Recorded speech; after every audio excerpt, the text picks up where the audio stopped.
Voy a dar pues paso ahora a presentar al compañero José Coy, que ha venido para hablarnos a todos y a todas. De él puedo decir que nació en Alcantarilla, Murcia, vive en Molina del Segura. Es un hombre que, como él mismo, bueno, más bien la gente dice que lleva el gen de la lucha en la sangre, ya que es nieto de republicano fusilado. Sus primeras batallas fueron dirigidas a luchar por los derechos de los trabajadores en el sector agrario alimentario. Y tras las revueltas del Elegido y la muerte de 12 ecuatorianos arrollados en un paso a nivel en Lorca, también luchó por los de los inmigrantes. En otra ocasión le pegaron una paliza cuando intentó montar otra huelga por el despido de una trabajadora, que más tarde sería su mujer. La crisis le sorprendió con una empresa de distribución textil recién creada, pero el sector empieza a flojear porque la globalización es la globalización. La empresa se vino abajo y se fue al paro sin prestaciones. Su casa iba a ser subastada y después de luchar por ella en varias ocasiones, se puso finalmente en una huelga de hambre de 15 días y logró recuperarla. Del primer desahucio que ayudó a frenar, nos dice: de pronto nos dimos cuenta de que teníamos la capacidad de hacerle frente a un banco y a un juzgado. Desde entonces ha sido cofundador de la PA en Murcia y miembro del Foro Social. Han conseguido parar hasta la fecha unos 100 desahucios, el último en el día de ayer. Os presento al compañero José Coy.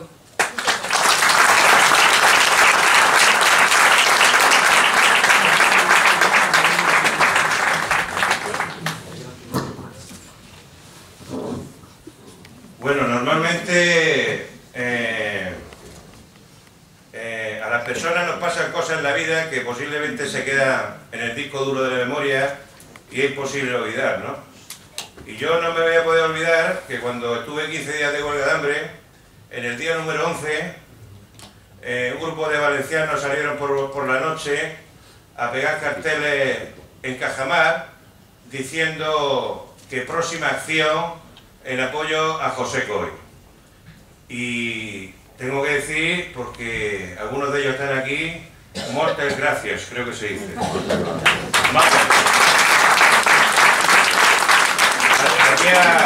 Eso fue un domingo, el lunes fue mi representante a hablar con los representantes de Cajamar.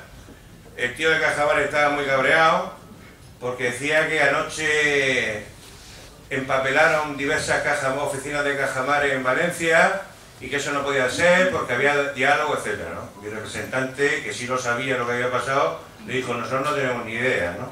Pero fue con la foto, etc. Vamos, que le dolió bastante, ¿no? El mismo día se generó un actuable de eso y se empezaron a recoger firmas.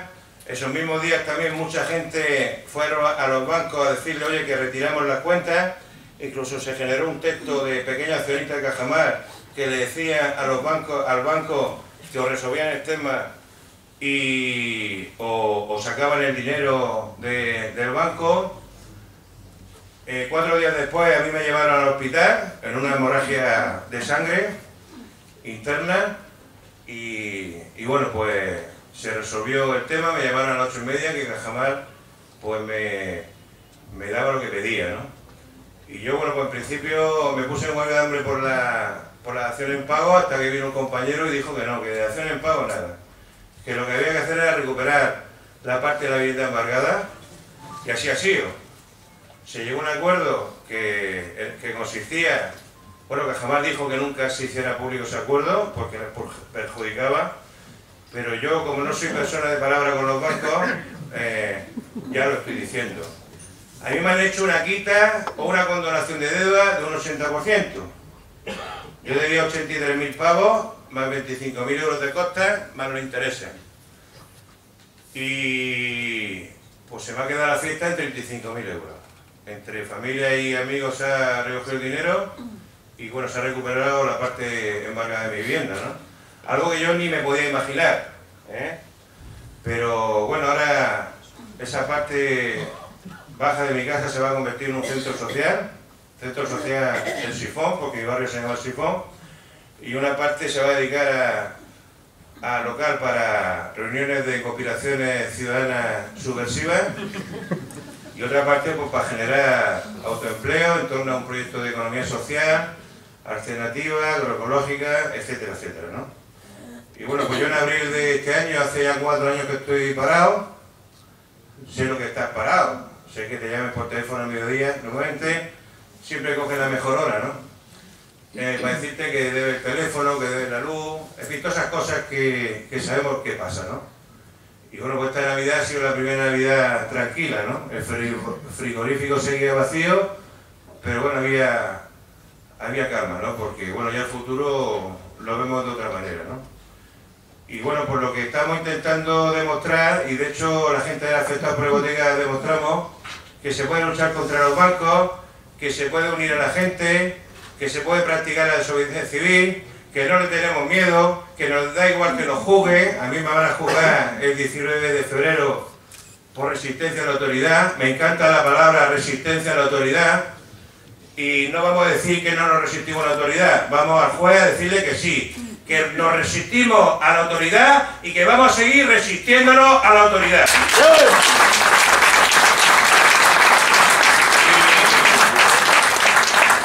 Y ahora van a modificar el Código Penal y resulta que por todo lo que hemos hecho hasta ahora, ocupar bancos, parar desahucios, etcétera, pues en algunos casos dicen que nos pueden meter a la cárcel o nos pueden meter multas, etcétera, ¿no? Y no nos da miedo. No nos da miedo porque la historia demuestra que los desobedientes, si son capaces de aguantar la dignidad y la presión y la lucha, terminan por ganar. Y lo hemos visto en la lucha contra Franco, y lo hemos visto en la lucha contra el racismo en Estados Unidos, y lo hemos visto en Sudáfrica con Mandela, y lo hemos visto siempre. Cuando se aguanta y cuando se tiene razón, se gana. Y esta batalla la vamos a ganar. Y ya hemos ganado una cosa, y es que haya una gran visibilidad del movimiento. Las encuestas dicen que hay gente que le da vergüenza decir soy pobre, ¿eh? Y ese es el principal reto que teníamos en su momento, que a la gente no le diera vergüenza decir soy pobre, me van a quitar la casa, etcétera, ¿no? Porque quien tiene que tener vergüenza son los bancos, son los gobiernos que han generado esta situación, ¿no? Y el principal éxito que tenemos es la visibilidad, la gran visibilidad que ha conseguido el movimiento de afectados por la hipoteca. Y somos un grano en el culo del gobierno del Partido Popular. Y no somos muchos, parece que somos muchos, pero no lo somos tantos. Imaginaros cuando consigamos que este movimiento esté mucho más organizado, con muchos más medios y con muchos más activistas. Somos la punta de lanza contra la crisis. Somos el corazón de la crisis, porque la consecuencia, digamos, de la crisis, o la peor consecuencia ya es, la imagen extrema de la crisis es eso, cuando no puedes pagar, cuando te quitan el agua porque no puedes pagar el agua, cuando te quitan la luz porque no puedes pagar la luz, cuando te quitan la casa porque no puedes pagar la vivienda, ¿no? Y somos un movimiento, que hay un compañero que dice que hemos hecho magia social. ¿Qué es la magia social? Pues la magia social es que de la nada hemos conseguido un movimiento del cual goza de la simpatía de la mayor parte de la opinión pública. Somos un movimiento que también demuestra que es posible confluir, que es posible ponerse de acuerdo en unos puntos mínimos y confluir. Y hoy en día, pues el movimiento de afectados por la hipoteca es un movimiento del cual se reconoce mucha gente de diversas identidades, de diversas ideas. Y hay otro día que tampoco voy a poder olvidar, que está también en la memoria del disco duro de mi persona, ¿no? Y es el primer día que vine aquí a Valencia, junto con un compañero de Barcelona, a explicar la necesidad de que el país valenciano se incorporara a este conflicto. Solo hubo que venir una vez. Los que estuvieron en esa asamblea lo captaron rápido, entendieron muy rápido el concepto. Soy generalista aquí en el país valenciano y tenéis que tener orgullo en este país de que el movimiento afectado por la hipoteca en Valencia es una de las patas fundamentales del movimiento en todo el Estado. Y junto con Murcia y Barcelona, pues hemos ayudado a crear el movimiento en otros lados. Me consta que gente de Valencia ha estado en Euskadi, gente de Valencia ha estado en el Palma de Mallorca, en La Rioja, etcétera, etcétera, etcétera. Y después vino de Valencia, vino Madrid. Y ya con esas 4 patas se extendió el movimiento en todo el país, como ya podéis comprobar. Y yo la verdad es que estoy lleno de orgullo y de sorpresa, ¿no? Porque cuando nos juntemos 4 afectados por la hipoteca en mi pueblo y empecemos a pensar en estas cosas hace 3 años, pues nunca imaginábamos que íbamos a llegar a tanto, ¿eh? Y nunca nos imaginábamos que en mi tierra ya lleváramos 100 desahucios paralizados. Ayer fue el último desahucio. Y bueno, pues nos hemos convertido en una esperanza para mucha gente, ¿no? Es la rebelión de las lágrimas. Porque bueno, un día un periodista me dijo, oye, escríbete algo, pero desde el punto de vista humano. Digo, no, si desde el punto de vista humano puedo contar, ¿no? Y le puse el título de la rebelión de las lágrimas. ¿Por qué? Porque quien está en este momento sabe cómo viene la gente. La gente viene desesperada, con unas depresiones, con unas ansiedades, y la gente viene con la lágrima puesta, ¿no? Y es la rebelión de las lágrimas. Una rebelión que va a conseguir vencer, porque cuando hay sentimientos y cuando hay profundas razones, tarde o temprano se gana. Y el gobierno, por muchos chanchullos que haga y muchos parches, esto va a tener que resolverlo, ¿no? Ya sabéis que se han recogido cientos de miles de firmas y la reflexión ahora es cómo seguir presionando, ¿eh? Entonces se le va a dar a los señores diputados unos días de plazo para que se manifiesten a favor de la ILP, y si no, pues las noches que no hemos pasado nosotros sin dormir, pues más de un diputado le va a costar dormir. Porque vamos a ir a por ellos. Vamos a ir a por ellos porque resulta que algunos de ellos están muy tranquilos, van a ganar unos sueldos tremendos, muy tranquilos allí, solo legislan en contra de la gente, solo legislan a favor de los bancos, y eso se tiene que acabar. Y ya que estamos en un acto del Frente Cívico, la pregunta más recurrente es, ¿qué es Frente Cívico? Bueno, pues Frente Cívico son los locales llenos, como el de hoy. El Frente Cívico ha generado una esperanza en un montón de gente activista y de gente afectada por la crisis, etcétera, tremenda. Y yo tengo el miedo de que no seamos capaces, posiblemente ese miedo también sea vuestro, de que no seamos capaces de cubrir las expectativas que se están generando. ¿Y qué es el Frente Cívico? Ni idea. El Frente Cívico será lo que entre todos decidamos que sea el Frente Cívico. Lo que yo tengo claro es lo que no es el Frente Cívico. El Frente Cívico no es el club de fans de nadie. El Frente Cívico no es el movimiento de unos generales que no tienen tropa y que buscan tropa.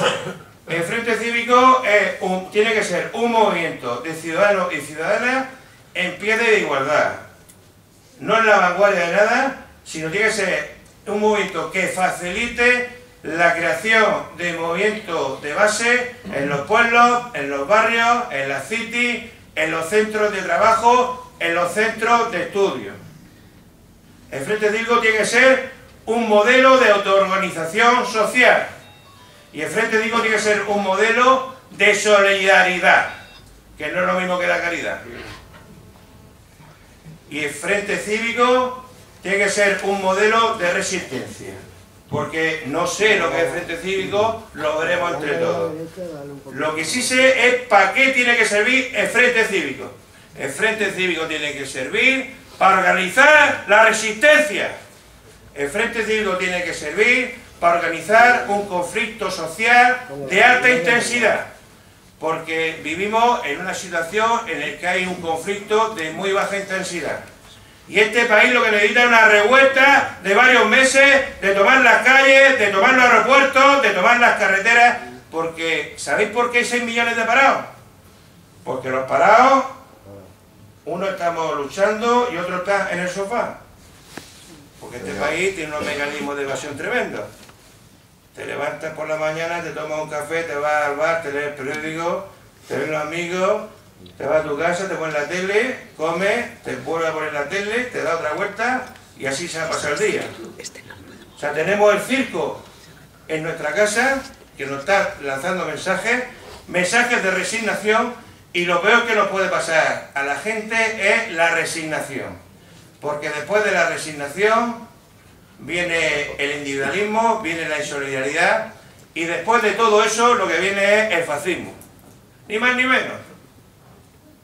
Entonces, el Frente Cívico tiene que servir para eso. El Frente Cívico tiene que ser capaz de convertirnos en un instrumento en nuestro barrio de defensa de la lucha contra la pobreza extrema, la precariedad y la exclusión. Hay gente que cuando piensa en el tercer mundo, piensa en América Latina, piensa en África.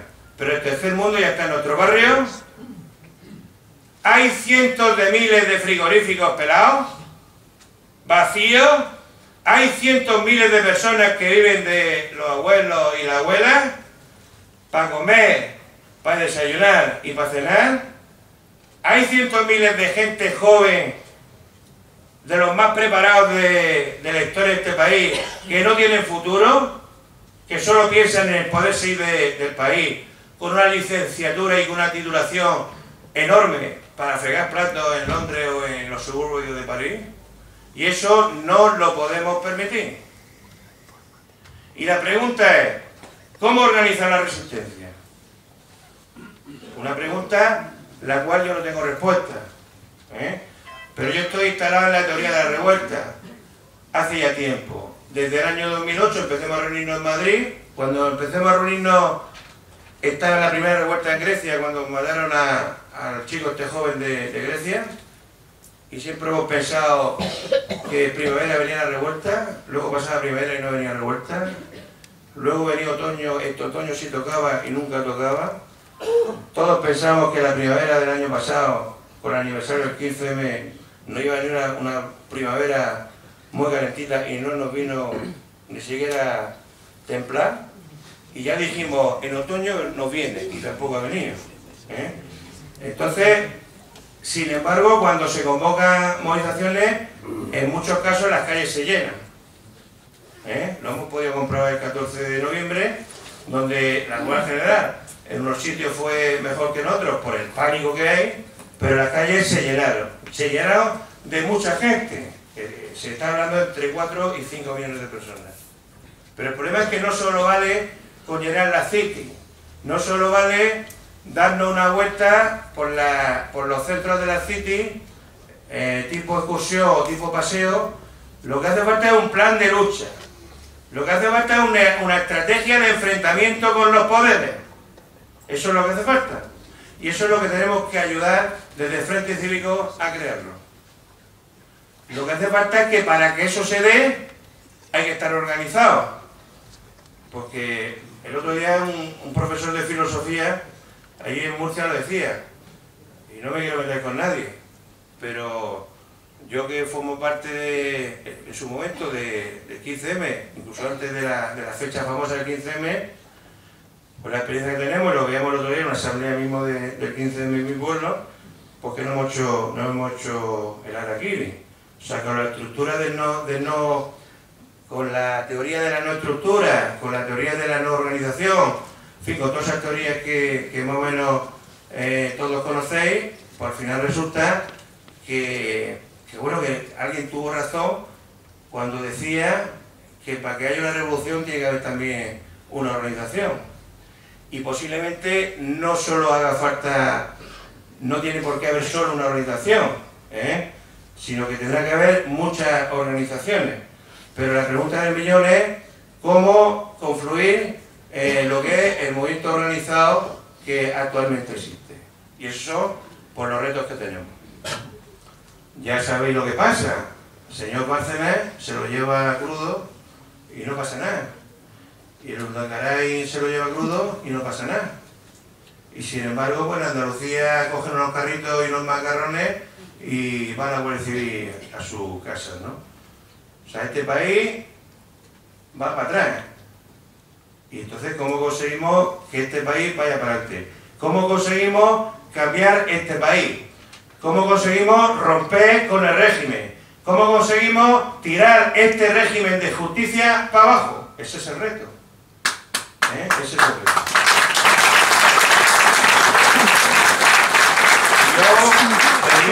Yo termino diciendo que hay unas leyes que son legales, pero que no son morales.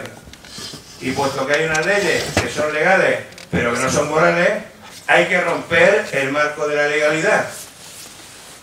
Y bueno, y en eso estamos, ¿no? Entonces, hay una fecha que es el 16 de febrero, que es las movilizaciones que convoca la plataforma Afectados por la Hipoteca.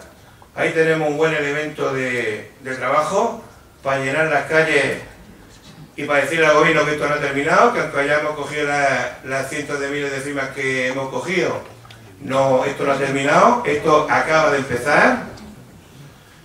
Y luego viene movilizaciones, creo que en torno a mediados de marzo, y yo creo que el Frente Cívico, pues estamos en una fase, digamos, de debate normativo, de debate de formateo, de debate de qué es lo que somos, cómo somos y qué queremos, pero ese debate tiene que terminar lo antes posible. Necesitamos que termine lo antes posible y necesitamos pasar a la acción. Pasar a la acción, organizarnos, como he dicho antes, en los barrios, organizarnos en las comunidades de vecinos, organizarnos en estructuras flexibles y cómodas para todos y todas, pero el tema del Frente Cívico es para qué. Y el Frente Cívico es para la resistencia, para la rebelión, para la sublevación y para tirar este régimen. Y si no es eso, no hace falta que haya un Frente Cívico.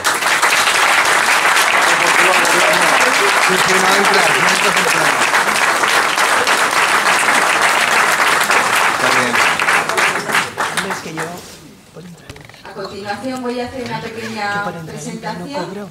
El siguiente ponente, que he explicado antes, era el compañero Manuel Molereo. Es natural de Jaén, licenciado en Derecho por la Universidad de Granada y doctor en Ciencias Políticas, con una tesis doctoral sobre el Che Guevara. Es miembro del Centro de Estudios Políticos y Sociales y exdirector de la Fundación de Investigaciones Marxistas. Ha dirigido, coordinado y participado en numerosas publicaciones y revistas, entre ellas El Viejo Topo, Mundo Obrero o Utopías. Es autor de libros como Ideas para el Desarrollo, Perspectivas del Socialismo Hoy, Mariátegui, todas ellas muy recomendables. Ha luchado siempre por las formas más democráticas y justas de la política.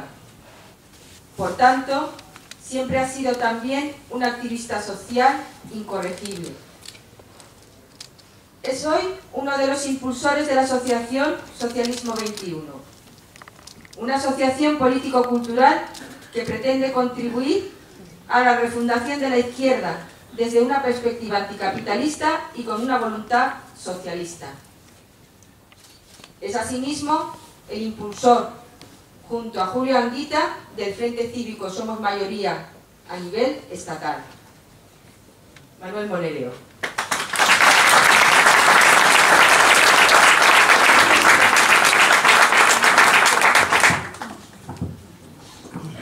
Cuando le ponen a uno un currículum tan grande, es que es la señal casi inevitable de que uno ya está muy viejo y que uno es viejo.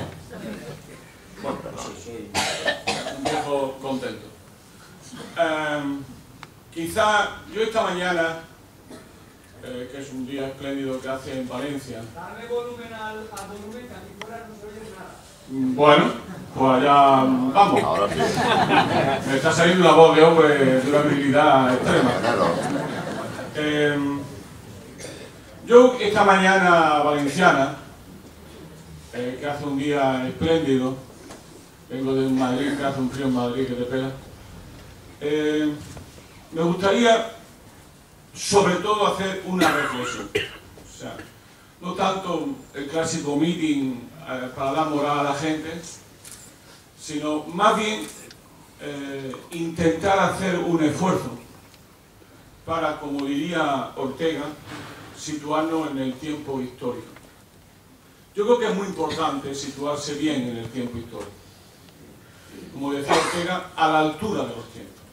Necesitamos, los ciudadanos y ciudadanas, los hombres y mujeres de la izquierda de este país, estar a la altura de los tiempos.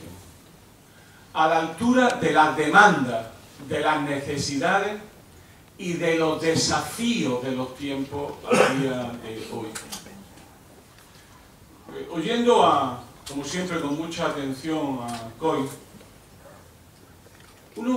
la primera pregunta que a uno le viene a la mente es una pregunta y una reflexión sobre la seguridad. ¿Qué es eso de la seguridad? Va de suyo que los seres humanos necesitamos seguridad. Buscamos seguridad. Necesitamos seguridad. Seguramente, conforme vamos reflexionando, compañeros y compañeras, nos damos cuenta cómo la característica de esta crisis es fundamentalmente que nos van robando la seguridad. Hoy creo que es la ministra de Empleo, o sea, de Desempleo Estructural, Fátima Báñez, este genio también de la política que el Partido Popular nota periódicamente. Esta compañera decía hoy que los jóvenes se tienen que acostumbrar a no tener empleo seguro nunca más en su vida. Dentro de poco empezará a ponerse heroica y está que como nos gusta la aventura, ya lo ha hecho antes, como nos gusta la aventura y vivir la inseguridad permanente. Y a la aventura de vivir. Claro, eso está muy bien para un pequeño burgués o para un niño de papá que va a la aventura. Pero la gente normal y corriente lo que quiere es seguridad que le haga terminar la aventura de malvivir siempre. Si os fijáis bien, ¿qué es lo que se nos está diciendo? Se nos dice que nunca más tendremos empleo fijo. Se nos dice que nunca más tendremos empleo con derechos. Se nos dice que eso de las pensiones, Dios proveerá. Se nos sigue diciendo que eso de la salud, ahora mejor, tengo más habilidad, bien, que esto de la salud debe de ser al tamaño del país y de sus posibilidades, y que una salud gratuita y para todos, este país ya no se lo puede permitir. En el fondo, están construyendo un tipo de ser humano, un hombre sin raíces y sin ningún tipo de seguridad, es decir, una mercancía. Y esto, que puede pareceros muy teórico, es terrible, porque nos convierten en seres humanos sin identidad porque no tenemos seguridad. Y por tanto, lo que nos dicen que el hombre, hasta la mujer, es un lobo para el hombre y que sálvese quien pueda, y ese es el futuro de la humanidad. Es decir, lo que me gustaría que entendiéramos es que estamos ante una involución civilizatoria que no solamente acaba con todas las conquistas históricas del movimiento obrero, del movimiento ciudadano y de la izquierda y de los sindicatos, sino que está propiciando un tipo de ser humano, un hombre, un tipo de mujer insolidario, individualista, sin raíces y sin identidad. Es decir, un instrumento en manos de los poderosos, incapaz de ser parte de una acción colectiva. Por tanto, se está programando un tipo de ser humano que hace inviable la solidaridad, que hace inviable la lucha por la transformación social y que hace inviable el socialismo, la revolución. No son tontos, eso ya lo han hecho. La segunda cuestión que me gustaría reflexionar en esto, intentar estar a la altura de los tiempos, tiene que ver con el tiempo. Estamos ahora poniendo en marcha, muchas veces para mí muy pesadamente, esto del Frente Cívico. Es prácticamente tener siempre que empezar de cero, como si no tuviéramos memoria y como estamos condenados siempre a repetir vieja historia. ¿Por qué digo esto? Porque es que no tenemos todo el tiempo del mundo. Yo tengo la impresión de que las fuerzas políticas transformadoras de izquierda, los sectores populares, una parte de los sindicatos, viven con una extraña ilusión, que esto ha sido un mal sueño, que de pronto nos despertaremos y volveremos al pasado. Es decir, tengo la impresión de que no estamos asumiendo que, como dice Coy, vienen a por nosotros. Que es una lucha, en muchos sentidos, de vida o muerte. Y que lo que van es a erradicar los valores de la transformación social, de la igualdad, de la solidaridad, de la democracia, entendida como la democracia de la vida cotidiana de la gente, de las personas. Y tengo la impresión de que inclusive cuando veo los debates del propio Frente Cívico, que lleva unos meses, donde parece que nos organizamos para organizarnos, que lo fundamental es ser un instrumento para transformar la realidad. Que el objetivo debe ser organizarse para transformar el mundo. No para tener una democracia más perfilada, más auténtica. Como si tuviéramos todo el tiempo del mundo. No tenemos todo el tiempo del mundo. Ahora se están dando batallas que si no las ganamos, las perderemos irremediablemente por generaciones. Ese es el problema.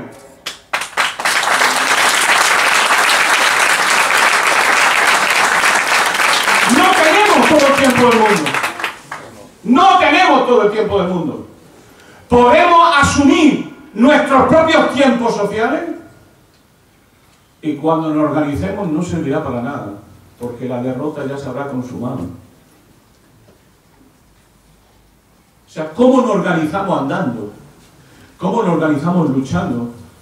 ¿Cómo nos organizamos respondiendo a los retos y a los desafíos del tiempo histórico en que nos estamos viviendo? Esa es para mí una gran preocupación. La mayor preocupación que tengo. Que muchas veces vivo dramáticamente. Porque me subleva el tan-tan. Me subleva la comodidad del pensar antiguo. Me subleva esta idea de que, bueno, esto es un mal trago, que dentro de unos años volveremos de nuevo a la situación anterior, a los pactos sociales, al acuerdo entre gobierno y patronal, al acuerdo entre gobierno, patronal y sindicato.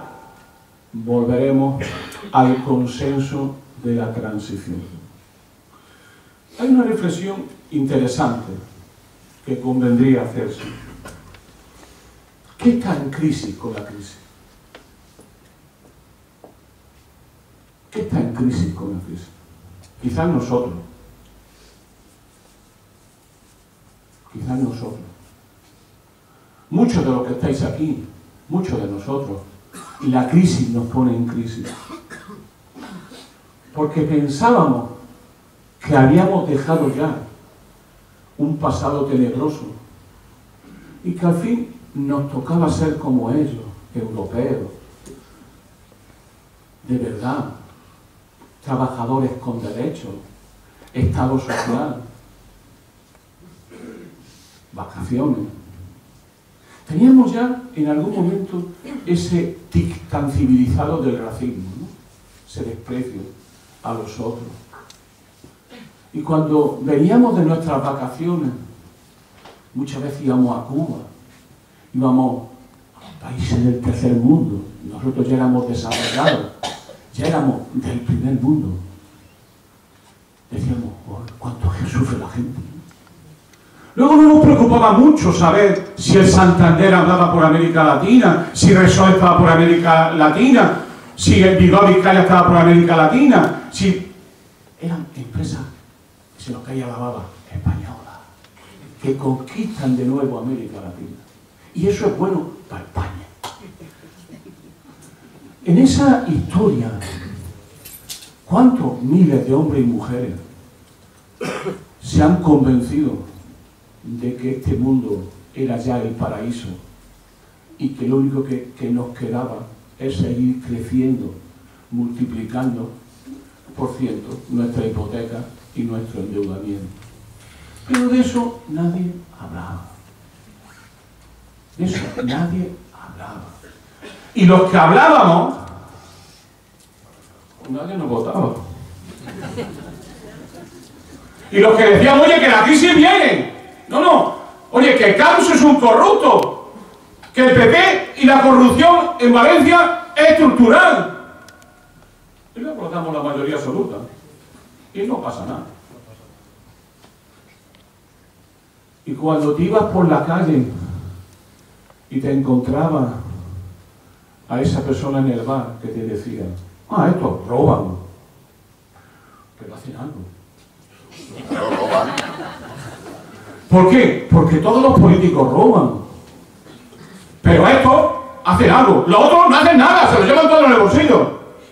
Claro, se olvidaban de los que no robaban.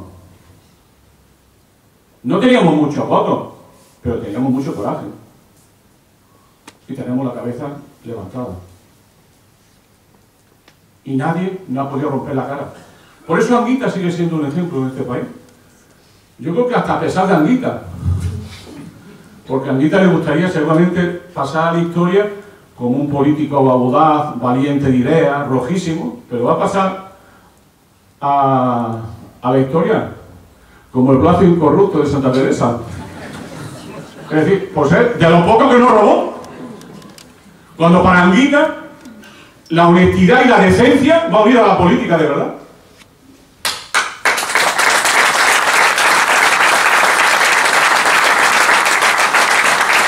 Por tanto, no hemos despertado de ese sueño que nos convirtió a todos en caminantes hacia una sociedad mejor, metiendo debajo de la mesa todo lo inmenso que en esa sociedad estaba ocurriendo de negativo: la precariedad en el empleo,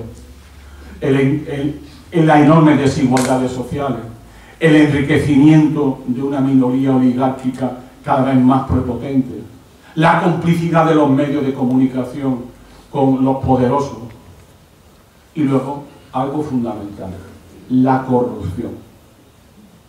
¿Por qué, compañeros? Yo ahora, cuando veo a Esperanza Aguirre y a Pedro J. Ramírez defendiendo la decencia de los políticos, me di cuenta de la enorme habilidad que tiene el poder para transmutarse a sí mismo. Que una parte consistente de este bipartidismo imperfecto que vivimos en España es corrupta, lo sabe todo el mundo, hasta los niños de pecho. Lo sabe todo el mundo. Que el PP, el PSOE, Convergencia Unión y el PNV están en la trama de la corrupción que se ha convertido en una trama estructural, lo sabe todo el mundo, aunque todo el mundo lo vota. Todo el mundo no. Eso espero. Eso espero. Pero también les puedo decir que desde el año 80 estoy soñando con la idea de que se deje de votar a los corruptos. Y yo muy poca alegría he tenido en esta vida en voto, dicho sea de paso. ¿Qué quiero decir con eso? La pregunta que hay que hacerse siempre es ¿cómo mandan los que no se presentan a la elección? Esa es la pregunta. ¿Cómo consigo yo que un régimen democrático donde aparentemente todos somos iguales y ejercemos nuestro derecho al voto, los de arriba estén arriba siempre y manden siempre?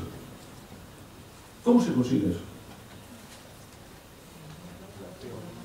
Por varias razones. La primera, porque tienen poder. Han cogido. Tienen el poder del dinero, el control de los medios de comunicación y un aparato de Estado que trabaja para ellos siempre. Pero aún eso, que es lo que puedo llamar las razones estructurales del poder del capital, y al final es muy simple, y es que de 4 pesetas que se invierten en España, 3 la invierte el capital privado. Eso te da un poder enorme en la sociedad. Pero aún eso no basta, o no bastaba hasta hace unos años. La manera que tiene el poder económico de controlar al poder político es la corrupción. Que como siempre es un ejercicio muy complejo al principio y luego muy fácil. Al principio siempre ha estado la financiación ilegal de los partidos políticos. No nos engañamos. Seamos serios. La financiación ilegal de los partidos, entre comillas, de izquierda. Porque los partidos de derecha nunca han tenido problemas de financiación. En ellos la corrupción es estructural. Funcionan así. Y hace poco Jorge Bestringe lo explicaba muy bien, digo porque Jorge está en el Frente Cívico, lo explicaba muy bien, hablando de Alianza Popular, que él conocía muy bien. ¿Qué es lo que quiero decir? Que el problema está en aquellas fuerzas políticas que, viniendo de la izquierda, han terminado siendo, entre comillas, corrompidas por los poderes económicos. Esa es la corrupción que más duele. La otra la sabíamos, o no la sabíamos. ¿Alguien ignora que el PP, la derecha económica, la derecha política, los medios de comunicación de derecha, o sea que todos son lo mismo? Es un mecanismo único que se reparte el poder, que discute sobre el poder, que quita y pone. ¿Cómo no? El problema está en aquellas fuerzas que tienen una base popular. Al principio es la financiación ilegal de los partidos. Luego, la necesidad de aparecer en los medios. Y luego, un tipo de partido cada vez más cerrado, cada vez más próximo ideológicamente de la derecha, que cuando gobierna uno o gobierna otro, nadie sabe exactamente para quién gobierna, mejor dicho, saben para quién gobierna, pero los pueblos y los trabajadores siguen insatisfechos ante el gobierno que uno hace de la derecha y otro de la supuesta izquierda. Y esto del poder es muy importante. ¿Por qué? Y voy terminando ya. ¿Por qué es muy importante esto del poder? Y que tiene que ver con lo que intentamos hacer con esto, que todavía no sabemos muy bien, yo no lo sé todavía, que es el Frente Cívico. Tengo dificultades para entenderlo.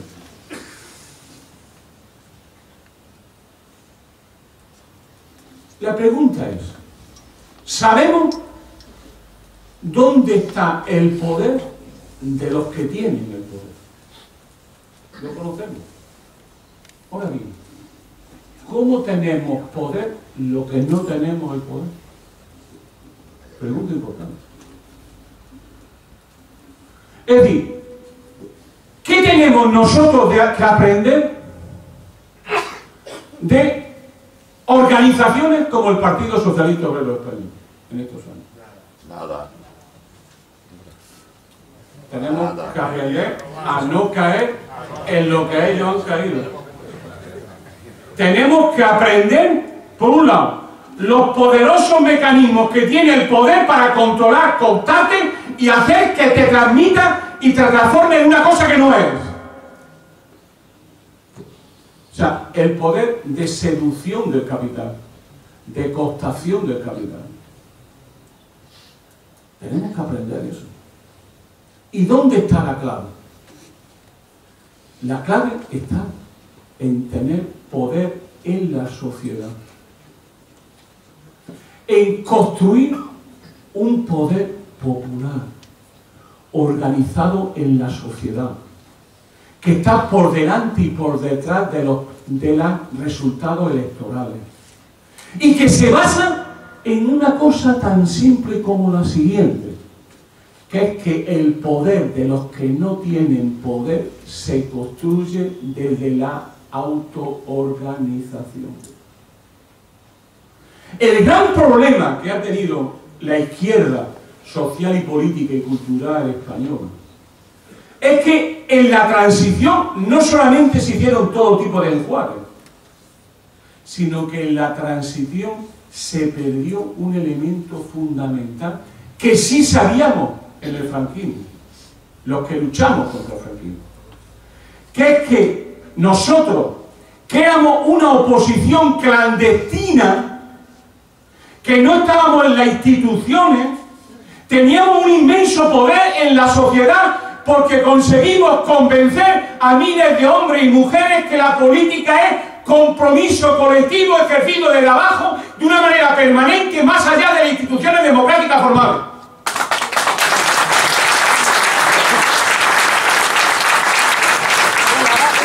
Pero así fue la izquierda siempre.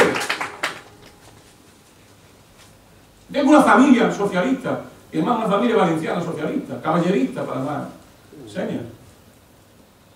Y así fue el Partido Socialista Obrero Español, hasta los años 30. Pero así fue la CNT y la FAI. La FAI mucho más. Y algo más todavía.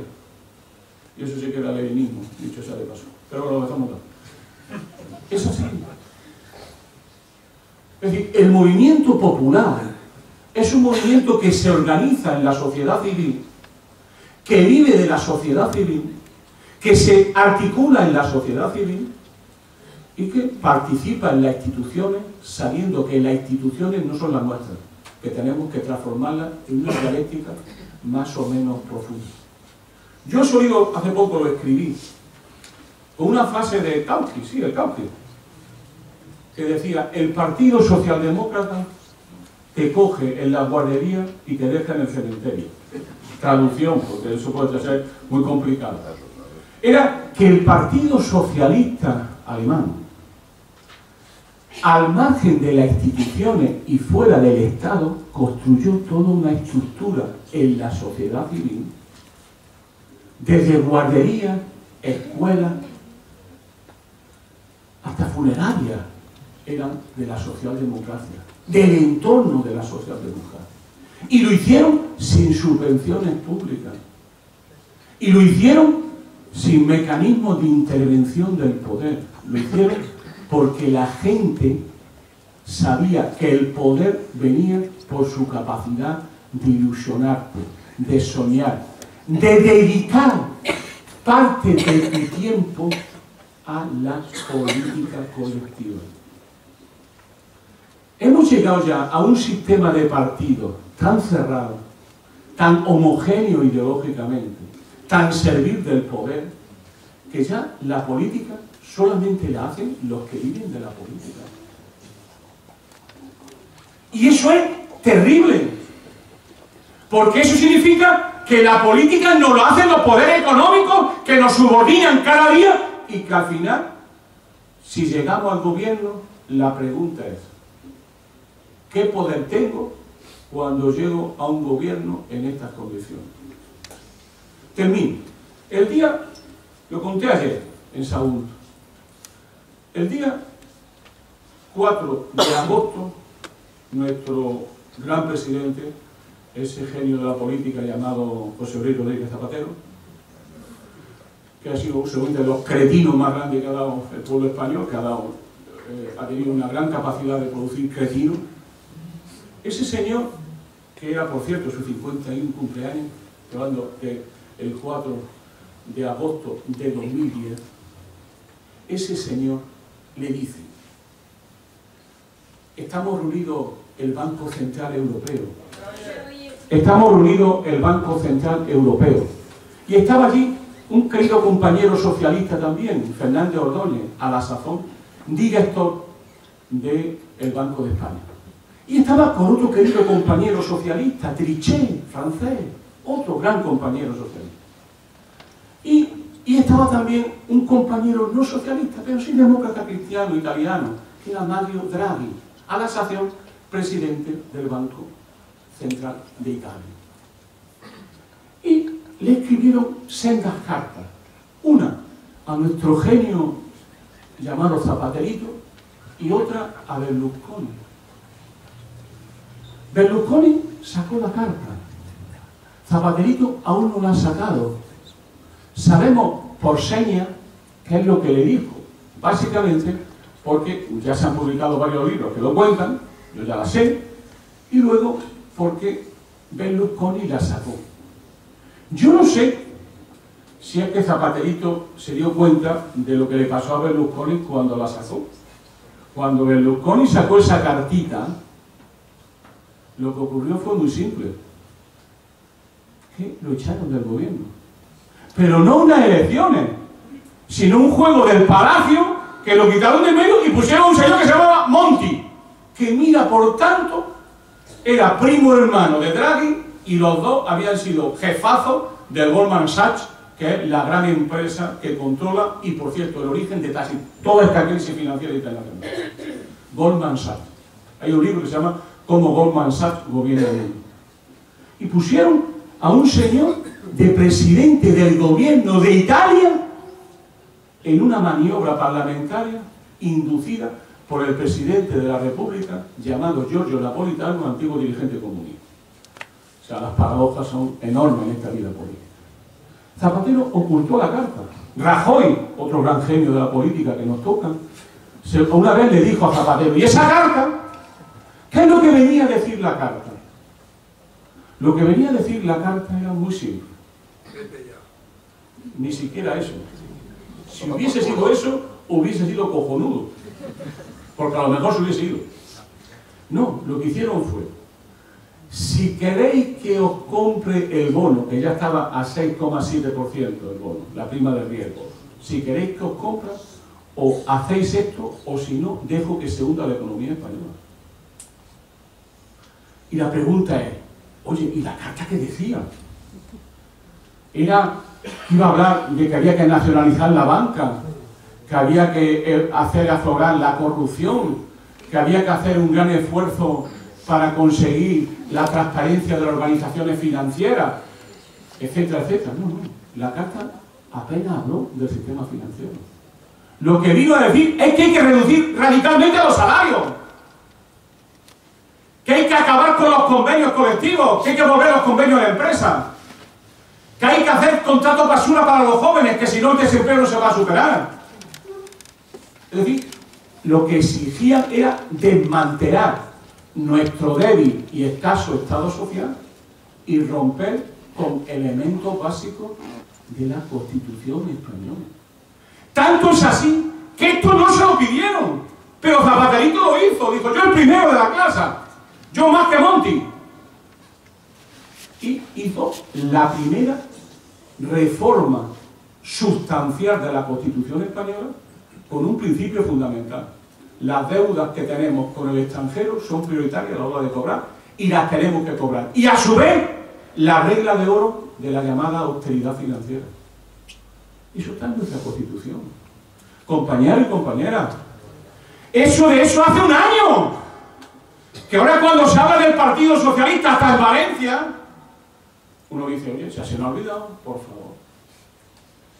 Por favor. Hace un año. Lo hemos tenido en el poder no hace 4 años, 5 años, 10 años. Hace un año que ellos han gobernado. ¿Cómo la gente no va a estar harta de la política y de los políticos cuando saben que votar no sirve para nada? Porque vote lo que vote, van a hacer lo que dice Europa, la troika y la oligarquía española. ¿Para qué sirve una democracia? ¿Para qué sirve la democracia? Tenemos que cambiar las cosas radicalmente. ¿Y qué es lo que hay que hacer? Lo digo con mucha franqueza, no es mía personal, pero sabéis que a mí, 8%. La primera, hay que tumbar a este gobierno, hay que echar a Rajoy. Rajoy es ilegítimo. Rajoy está gobernando contra lo que le prometió a los españoles. Está haciendo una política contraria a la que dijo, contraria a lo que criticó a Zapatero y contraria a lo que prometió. ¿Cómo es posible que nosotros aguantemos la vergüenza de una soberanía popular secuestrada por un gobierno de la derecha que incumple sistemáticamente su promesa? ¿Cómo lo podemos conseguir? Hay que hacer una rebelión democrática. Para eso va a servir el Frente Cívico. Y si no sirve para eso, no va a servir para mucho más. Es para hacer una rebelión. Organizar un buen conflicto. Una buena rebelión popular contra este estado de cosas.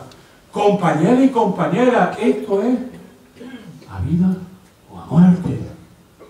Cuando digo muerte, no pongáis truculento. Es que con las políticas que se están haciendo hay muchas miles de personas que van a morir. Cuando tú acabas con una política de la dependencia, estás condenando a la muerte a cientos de viejos de este país. ¿Cómo que no? Cuando se pone en peligro la seguridad social, el dinero de las pensiones, pero también la propia sanidad, estás condenando a la muerte a la gente. El otro día, un hijo de puta, que es un hijo de puta, el ministro de Japón, se le ocurre decir a los viejos, oye, vivís mucho, ya no morrí. No da vergüenza depender de nosotros. Pero muchachos, ¿qué tipo de sociedad es esta? ¿Dónde vamos? Pues lo que nos están diciendo este gobierno cada día. Y están metiendo ahora la mano en la hucha de las pensiones. Compañeros, compañeras. Ya la han metido. Y eso será lo próximo que va a venir. Por lo tanto, esto es una lucha a vida o muerte por los derechos sociales y por el futuro de las generaciones de este país. El Frente Cívico no es un partido. No lo va a ser.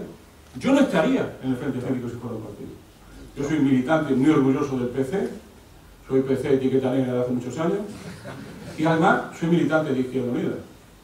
Y después de muchos años he vuelto a ser reelegido en la dirección de Izquierda Unida. No lo considero incompatible, todo lo contrario, absolutamente compatible. ¿Por qué? Porque el Frente Cívico no se quiere presentar a las elecciones.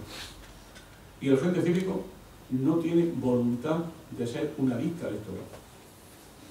El Frente Cívico lo que quiere es organizar un poder popular permanente en este país que sea la garantía de que los derechos de las personas se van a tener en cuenta. Y solamente se tendrá en cuenta los derechos de las personas si las personas tienen poder organizado.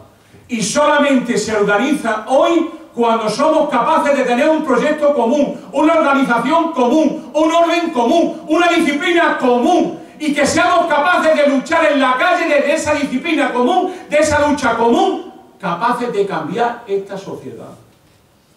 Y después de que cambiemos la sociedad, seguiremos organizando poder popular, porque es la garantía de que no nos traicionen más nuestros dirigentes, es la garantía de que no nos compre el poder, es la garantía de que las cosas para transformarse tenemos que implicarnos, que la política es socialización del poder, y con más poder tendremos mayor capacidad de intervención, y con mayor capacidad de intervención tendremos derecho a cambiar este país, dotarnos de un proyecto y buscar un nuevo orden y una nueva seguridad. Queremos un mundo seguro para los nuestros, no queremos ser mercancías, queremos ser personas con derechos, y para ser personas con derechos hay que tener poder, y eso se gana en la calle.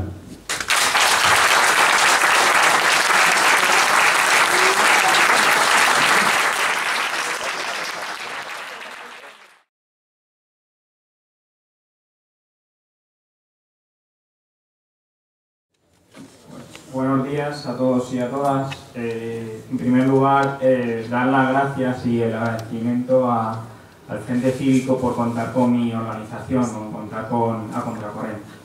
Bien, en segundo lugar quiero explicar qué hacemos y por qué entendemos que el Frente Cívico es importante, ¿no? Y es necesario. A Contracorriente es un movimiento político y social que se organiza sobre todo en los centros de estudio, que tiene su mayor implantación en la Universidad Pública Valenciana, la Universidad de Valencia y la Universidad Politécnica de Valencia. Y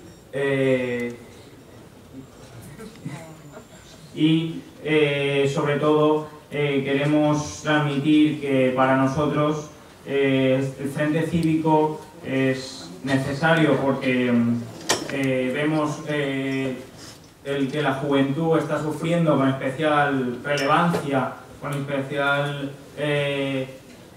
importancia esta crisis que nos afecta a todos, pero sobre todo a los más jóvenes, ¿no? O sea, estamos viviendo en un país con un 55% de paro juvenil, estamos viendo que mucha gente tiene que emigrar, como en la España de los años 60, y cómo nos suben las tasas universitarias, nos quitan las becas y una serie de contrarreformas que van contra la educación pública y van contra los jóvenes, ¿no? Y entonces, en ese sentido, creemos que el Frente Cívico puede articular un discurso diferente, un discurso alternativo que rompa con el sistema político y el sistema económico que se construyó en la transición y que se ha mancillado en los últimos tiempos por nuestros dirigentes, por el Partido Popular y el Partido Socialista, ¿no? Y ya acabo porque seguramente tiene que hablar mucha más gente. Quiero acabar citando a Gramsci y decir que nos formemos y necesitaremos toda la organización posible para transformar esto, ¿no? Muchas gracias.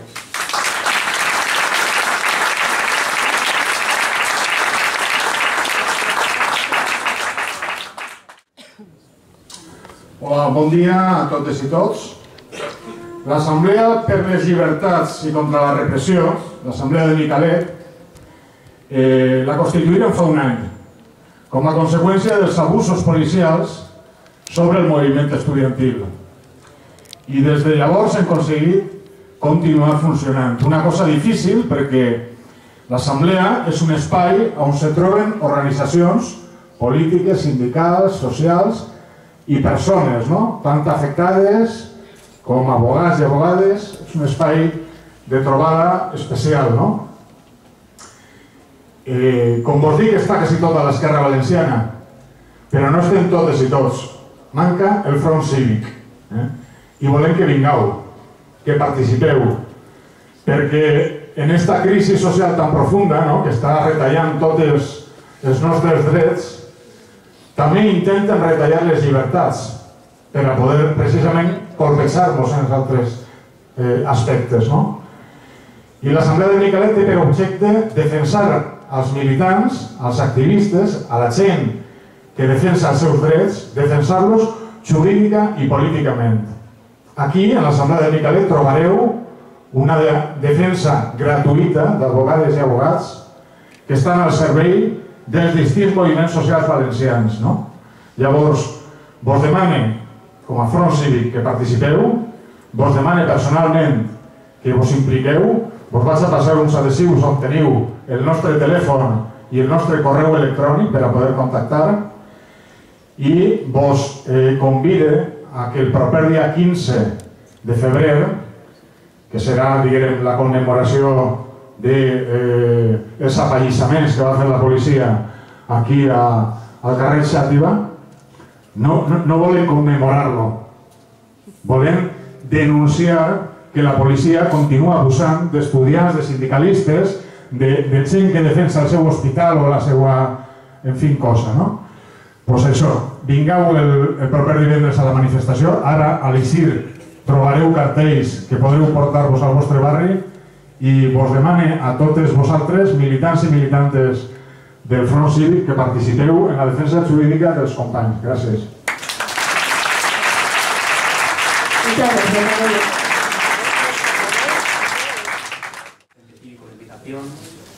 Agradecer al Frente Cívico la invitación, lo primero a Héctor, a María José.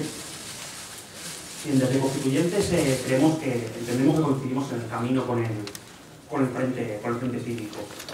Entendemos también que coincidimos en el camino con cualquiera de las organizaciones que han intervenido e intervendrán. Porque entendemos que tenemos en común que buscamos la lucha por el ejercicio del poder constituyente. El poder constituyente no es más que el ejercicio de la soberanía popular en su forma democrática. Constituyentes nos entendemos como un movimiento ciudadano. Es cierto, tenemos un objetivo único. Nuestro objetivo único es el inicio de un proceso constituyente.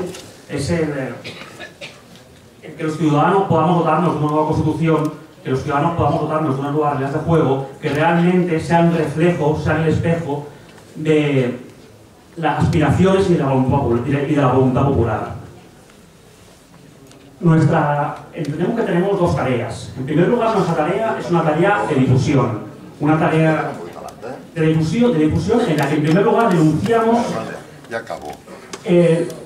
los puntos de vista antidemocráticos de nuestra Constitución. Esto denunciamos desde la mala separación de poderes que tenemos hasta los escasos mecanismos o los muy pocos mecanismos de participación ciudadana que tenemos, hasta, por ejemplo, que no se cumplan los derechos sociales o que no se puedan cumplir los derechos sociales tal y como está configurada nuestra Constitución. Que no se garantice, quiero decir. Pero por otra parte también proponemos alternativa. Proponemos alternativa para que no pase como aquello que decía Margaret Thatcher, que no hay alternativa. Sí, proponemos alternativa. Y alternativa es dotarnos de una nueva Constitución que efectivamente saque el reflejo de nuestras aspiraciones en tanto pueblo. Por otra parte, además, y ahí también coincidimos, creemos que en Constituyentes nos unimos a la lucha por sembrar espacios de poder popular, por sembrar espacios de poder constituyente en cada barrio, en cada ciudad. Y en ambas luchas, tanto en la tarea de difusión como en la tarea de sembrar espacios de poder constituyente, esto es, como antes decía el compañero también parafraseando a Gramsci, en la lucha de instruirnos, en la lucha de movilizarnos, en la lucha de organizarnos, coincidimos plenamente y caminamos por el Frente Cívico, así lo entendemos. Es por eso que nosotros hemos recibido con mucha alegría, y me consta que también ha sido así por parte del Frente Cívico, de los compañeros del Frente Cívico, esta invitación. La recibimos con alegría y no tenemos más que desearos suerte, porque desearos suerte a vosotros es desearlos a nosotros mismos, si lo vemos. Estamos convencidos de que nos vamos a encontrar, ya digo, el camino por la transformación social. Y es que ahora más que nunca, cuando nos quieren más esclavos que nunca, lo que entendemos que se van a encontrar son más espartacos que nunca. Muchas gracias.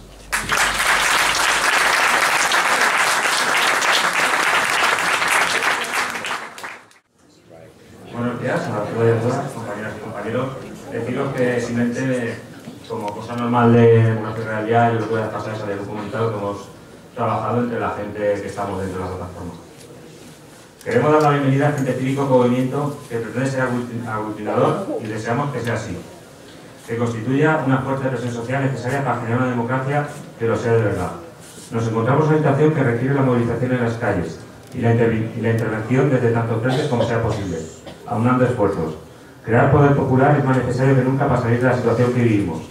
Pensamos que, para conseguirlo, es importante que las formas de resistencia y de construcción de nuevos modelos sean distintas ya desde su inicio, que marca una diferencia respecto a lo que ya conocemos.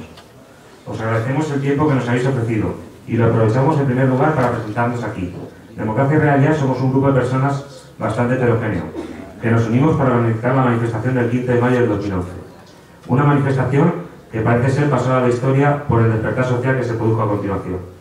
Decidimos salir a la calle por 8 objetivos: para exigir la eliminación de privilegios de la clase política, reclamar una política orientada a reducir el desempleo, por el derecho a la vivienda, por unos servicios públicos de calidad, para exigir el control de las entidades bancarias y una regulación estricta de la fiscalidad, por la reducción del gasto militar en favor de los servicios para la ciudadanía, y lo principal, por las libertades ciudadanas y para exigir una democracia participativa.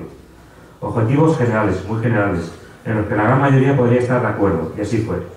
Democracia y Realidad planteó tomar las calles con el objetivo más general de tener una democracia real. una en la que el pueblo pueda decidir por sí mismo qué quiere y cómo lo quiere. Es obvio que para esto necesitamos una sociedad crítica, atenta, despierta y organizada.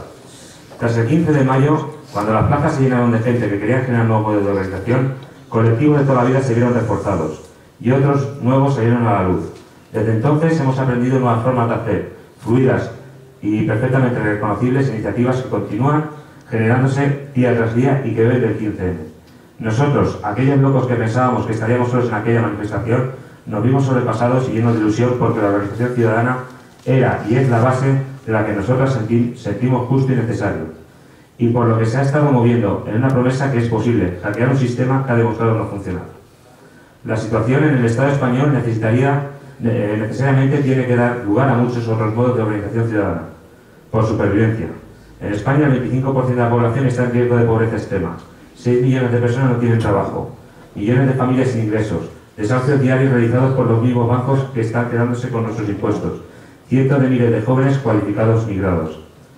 Vivimos en el país donde más desigualdad hay en Europa, donde se pone una y otra vez de manifiesto la realidad de las personas que viven en condiciones penosas, tan de manifiesto que ha dejado de sorprender. Por eso es necesario nombrar, señalar y mostrar las vidas de aquellos que viven por encima de nuestras posibilidades.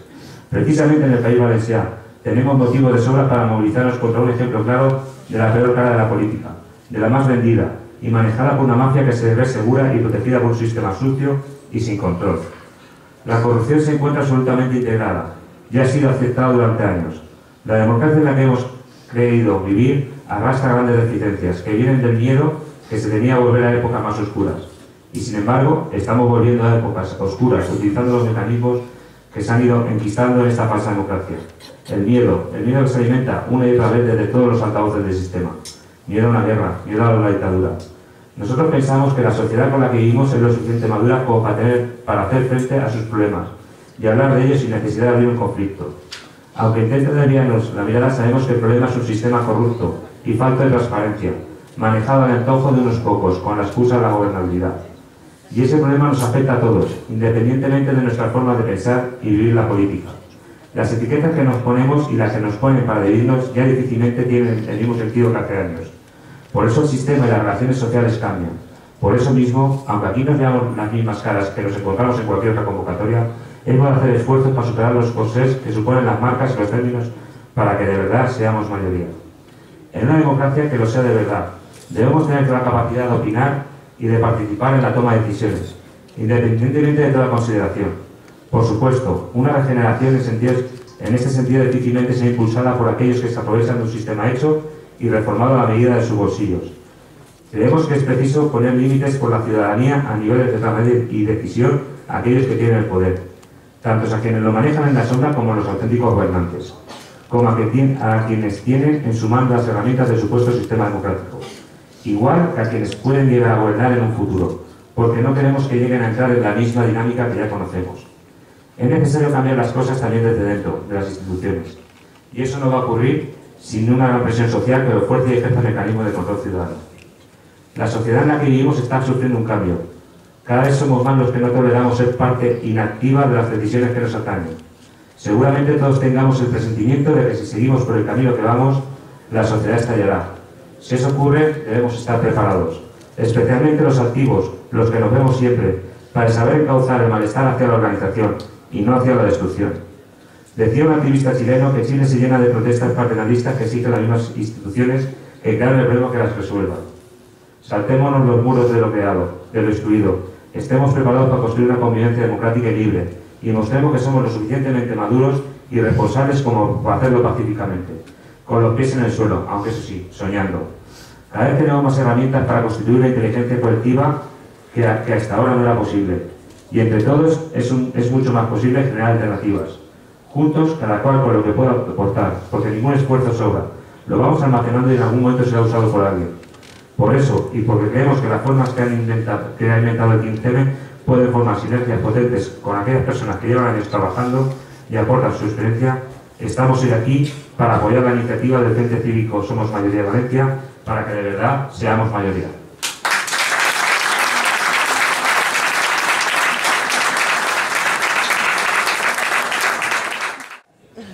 Bien, bon dia a totes i a tots. en primer lloc, agrair-li al Front d'Esquerres que ens hagin invitat. Nosaltres, ja jo Flautes, me vas a canviar el castellà perquè els companys que han vingut de fora puguen entendre. Nosotros, los Yayoflautas, nacemos, voy a explicar brevemente lo que somos. Nacemos del 15M. En las primeras concentraciones en la plaza del 15M de Valencia, llamada el Ayuntamiento, y que el PP quiere poner su generalísimo Franco dentro de poco, bueno, no, eso es una broma. Me refiero a que en aquel movimiento vimos que aquello, que era un despertar de la juventud a la política y a los problemas sociales, y que nosotros estábamos contentos de que eso ocurriera, también podía acabar en lo que desgraciadamente ha acabado, en que se ha ido diluyendo ese movimiento, porque lo que tiene la juventud es que después de la fogosidad pues viene el escampe. Y vimos la necesidad de gente mayor, ya jubilada, pensionista, muchos con tradición de lucha, pero otros no la tenían. Teníamos que integrarnos en ese movimiento para defender no solamente los intereses de la tercera edad, que ya veíamos amenazados, sino también por todos los problemas sociales que hay en este país. Entonces constituimos los Yayoflautas a imagen y semejanza de lo que habían hecho los compañeros de Barcelona, que prácticamente en el mismo momento lo hicieron. Hoy en día somos unas 38 organizaciones de Yayoflautas a través de todo el Estado español.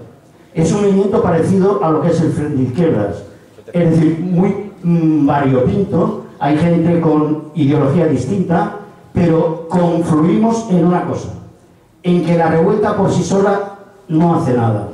Las revueltas dan fruto cuando se organizan. Yo puedo asegurar que los Yayoflautas, que parece un movimiento de 4 abuelos que montan números ocupando bancos o ocupando la Ciudad de la Justicia como otro día demás, estamos muy organizados a nivel nacional.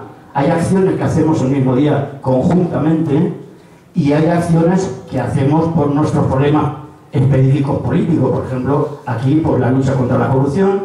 Hacemos además todos los lunes al sol, nos ponemos en la plaza del Ayuntamiento frente a la Rita pidiéndoles que se vayan. Todos los lunes nos mandan una lechera para intentar que nos vayamos de ahí o tomarnos los datos.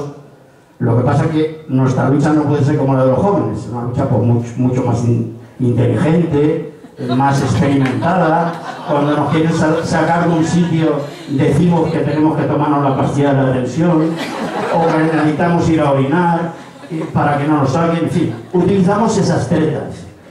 Pero lo cierto es que os puedo asegurar que estamos muy contentos con que se haya creado este Frente de Izquierdas, porque eso es, si os metís en nuestra página, en nuestro Facebook, veréis que es nuestra ideología, es nuestro programa.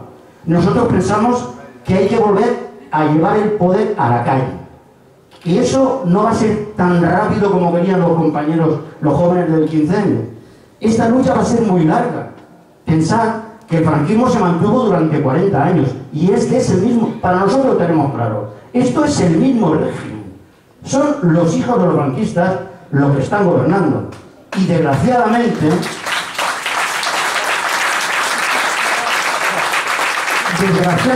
además con unos colaboradores que deberían de ser de izquierdas y no lo son.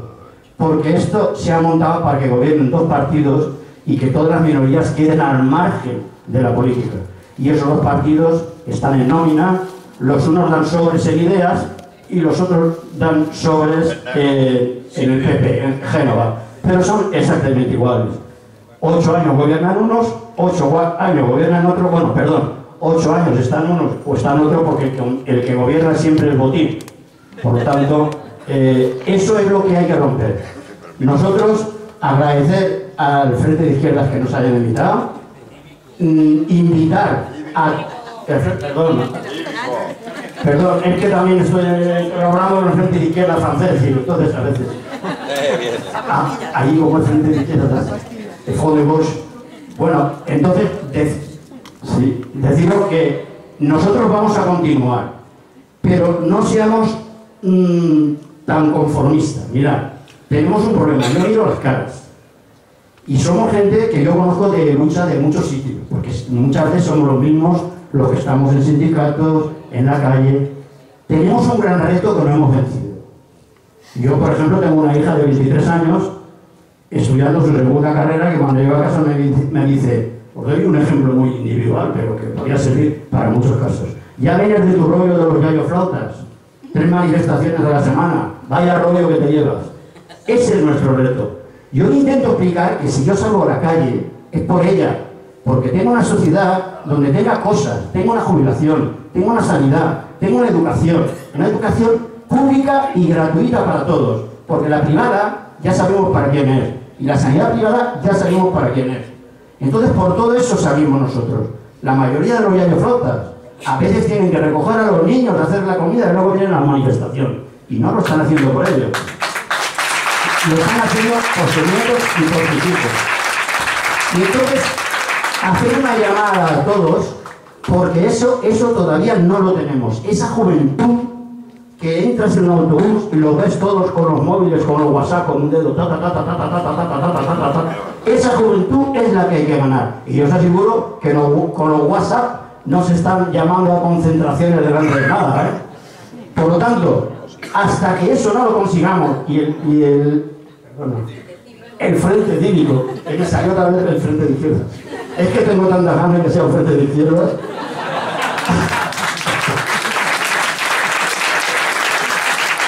Pues ese es el reto que tenemos que ganar. Cuando hayamos ganado ese reto, porque muchos de estos jóvenes todavía viven muy bien a costa nuestra. Por ejemplo, yo lo pongo en mi caso. En mi casa, 2 jubilaciones, hija única, pero ¿qué le voy a contar de revolución a mi hija? Si se va a tocar el piano todos los días al conservatorio. Entonces, ese es el reto. Y mi ejemplo yo lo pongo por poner el mío. Podría poner muchos más, que con 30 años y 2 carreras y una licenciatura no tienen ningún futuro, pero muchos de ellos tampoco ninguna gana. ¿Para qué? Tienen teléfono de última generación, el cochecito en la puerta, y eso va a ser muy difícil. Eso es lo que tenemos que ganar. Cuando hayamos ganado la juventud, desde luego nosotros somos más. Somos mayoría, somos más y podremos tirarlo. Pero hasta entonces hay que seguir intentándolo. Muchas gracias a todos.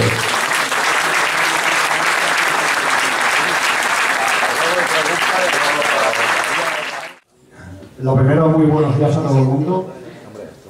La plataforma de afectados por las hipotecas de Valencia, la PAM, tanto como el Frente Cívico, somos un nuevo colectivo, un nuevo agrupamiento que tratamos de responder a la enorme crisis social, política y económica que han desencadenado las élites del sistema y los poderes financieros.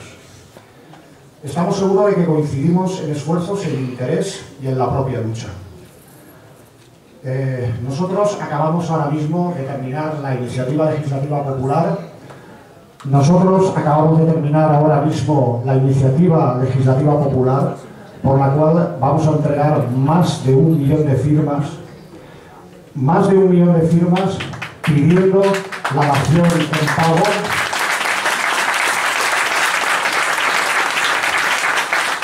con carácter retroactivo, porque no nos olvidamos de las personas que siguen con esa deuda, la paralización de los desahucios en tiempos de crisis y el alquiler social de esos más de 6 millones de viviendas en poder de las entidades financieras a la espera de una nueva burbuja inmobiliaria. Seguimos luchando en la calle. El pasado jueves 24 paralizamos un desahucio en Mislata y encima conseguimos que Bankia aceptara la dación en pago. Algo increíble.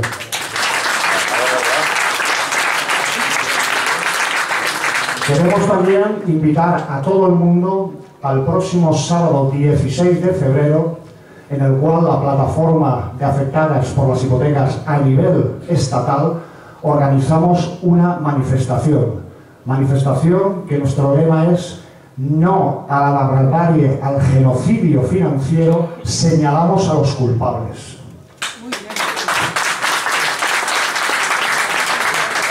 La manifestación del sábado 16 de febrero saldrá desde la plaza 15M, antes plaza del Ayuntamiento, y terminará en la misma.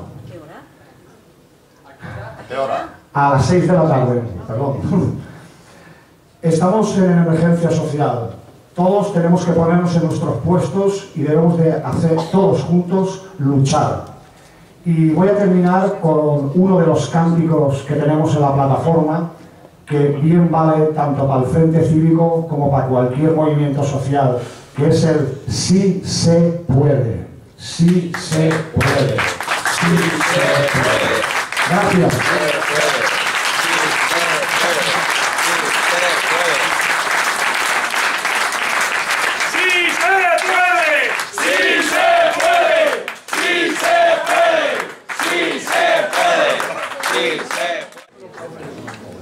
Bueno, buenos días a todos y como soy el último, ya lleváis aquí un rato, voy a intentar hacerlo lo más rápido posible.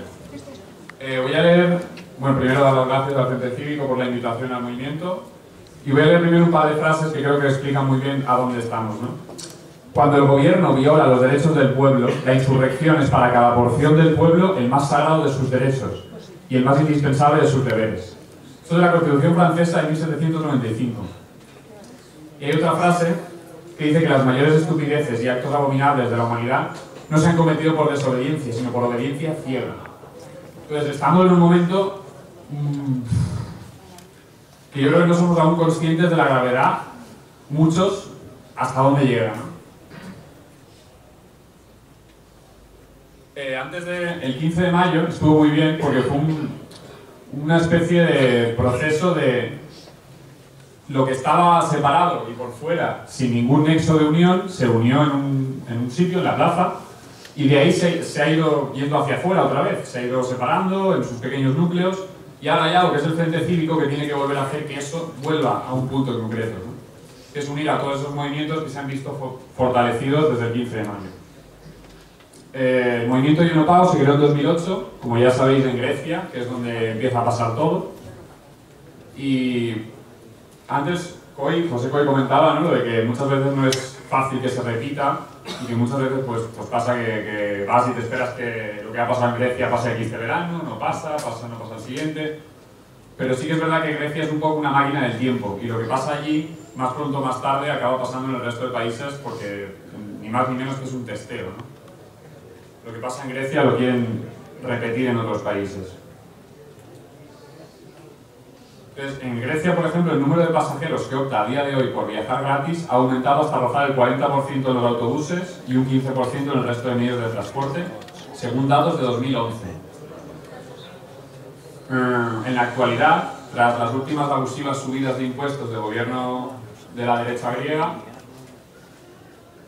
el movimiento Yo no pago ha dejado un poco de lado lo reivindicativo en las autopistas, peajes y demás pequeños hechos y se ha centrado directamente en la insumisión fiscal, es decir, las nuevas tasas que el gobierno está introduciendo en el país, el movimiento Yo no pago está estimulando a la gente para que no las pague y el seguimiento actual es de un 30 a un 40% de insumisión fiscal.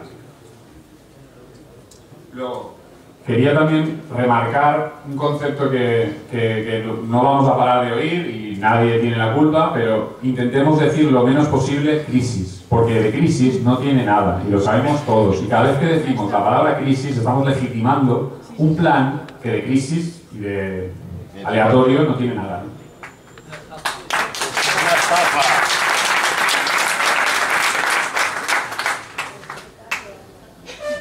En la máquina del tiempo esta que comentaba de Grecia y España, en el Yo no pago lo hemos vivido muy bien porque pasó lo mismo. Aquí en España empezó por los peajes y la idea es que siga con la misma línea, que acabe llegando a una insumisión fiscal, porque si el sistema, como está pasando por ejemplo aquí en Valencia, ¿no?, que tenemos a Alberto Fabra, que es el mayor fan de Yo no pago, no paga la farmacia, no paga la dependencia, no paga nadie, ¿no? Paga el Valencia y el Hércules, eso es lo que me han dicho que lo paga.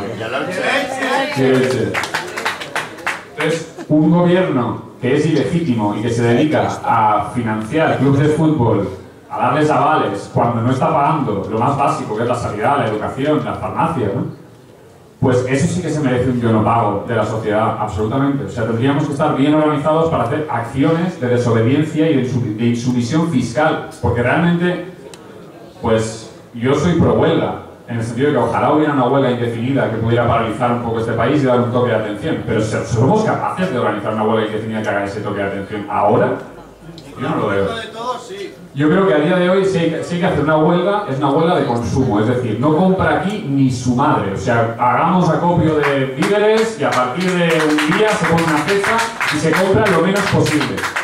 A Mercadona. Sobre todo, La exacto. meto fuego también, hombre, así no compras. Sobre todo se intenta evitar comprar las grandes superficies, no tienes por qué no comprar a la tienda de tu barrio, ¿no?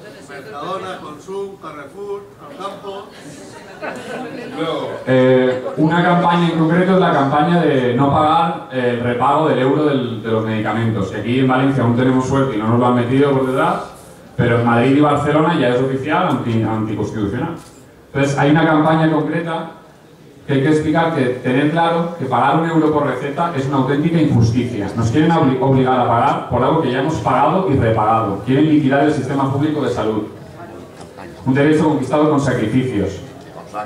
Y con sangre. Y el amiguismo, mientras tanto, se aprovecha de nuestra sanidad, la privatizan. No solo no quieren ahorrar, sino que lo que quieren es sacar beneficio de ella. Para no pagar ese euro por receta, solo necesitas el DNI y la fotocopia, la tarjeta sanitaria, y un esquema muy básico sería algo así como alguien llega a la farmacia y dice, oye, que no quiero pagar el euro por receta. Entonces el farmacéutico te dirá, pues tienes que rellenar estos papeles. Están obligados a tenerlos. Si no los tienen, están haciendo un delito, están constituyendo un delito. Son 3 copias del mismo formulario, 2 se las queda el farmacéutico y una te la quedas tú. Y ya está. Simplemente es eso. Sales de la farmacia con tu certificado de insumisión, te piden el NIF, el nombre, apellidos, dirección, código postal y teléfono. También piden el CIP, que es el código marcado en rojo en la tarjeta sanitaria. Y una vez has pedido esos 3 formularios y los has rellenado con tus datos, les das 2 al farmacéutico, sales con uno y ya está. Y no estás obligado a pagar una tasa, que además de que se ha declarado anticonstitucional, es absolutamente injusta porque la pagamos todos por igual. Y bueno, o sea, es una pequeña manera de ir haciendo pasos para una insumisión fiscal mucho más grande. Porque, por ejemplo, en los peajes, al principio del yo no pago, estabas obligado a pagar y las sanciones llegaban. Y ha habido mucha gente que ha tenido que pagar las multas. Pero a medida que se ha ido incrementando el número de gente que no paga, ahora en los carteles de las autopistas, de los peajes, te encuentras un cartel que pone el acto de no pagar podría ser constitutivo de delito. Porque ya saben que les va a costar más gestionar todas las multas a ellos a nivel burocracia que los van a sacar de beneficios. Entonces, el poder nuestro es que si uno hace un acto de desobediencia, pues tiene un pequeño poder. Pero si somos 20.000 los que hacemos ese acto de desobediencia, el poder se multiplica exponencialmente. Sí. Acabo ya con una pequeña cosa. Hay 2 iniciativas muy interesantes que recomiendo por si alguien tiene problemas con las multas del metro. Se puede buscar la red Memetro en internet. Allí tienen una especie de asociación de mutua para el pago de las multas y todo este tipo de cosas. Y luego evitar el siguiente paso de la máquina del tiempo. Porque en Grecia, como todos sabéis, ahora mismo hay un partido neonazi que está increciendo cada vez más, que está utilizando el populismo más radical y más sucio para captar votos. Y aunque aquí eso es complicado que pase, porque la derecha, pues ya más extrema que el PP, ya es complicado, entonces no es fácil que salga un partido neonazi aquí, al menos fuerte, porque a ver los hay. Es un fantasma que yo, vamos, le tengo bastante miedo y creo que todos tenemos que tener en cuenta que el fantasma de la extrema derecha está muy cerca. Y para finalizar, una última cosa, en China la gente pues ahora mismo pues vive el esclavismo de hace dos siglos en este continente. Pero es que si te paras a mirar en Grecia, ahora han introducido jornadas laborales de 13 horas. Entonces, ¿hasta qué punto hemos avanzado? Estamos volviendo al inicio del capitalismo en el que esclavizaban a los niños 18 horas en las fábricas. Estamos volviendo a ese mismo punto. Y la Europa actual lo que está haciéndose es chinatizándose. Es un proceso de chinatización del sur de Europa que o lo paramos, pero vamos, o sea, no somos conscientes aún de la fuerza que tenemos que sacar para parar el plan que lo tiene.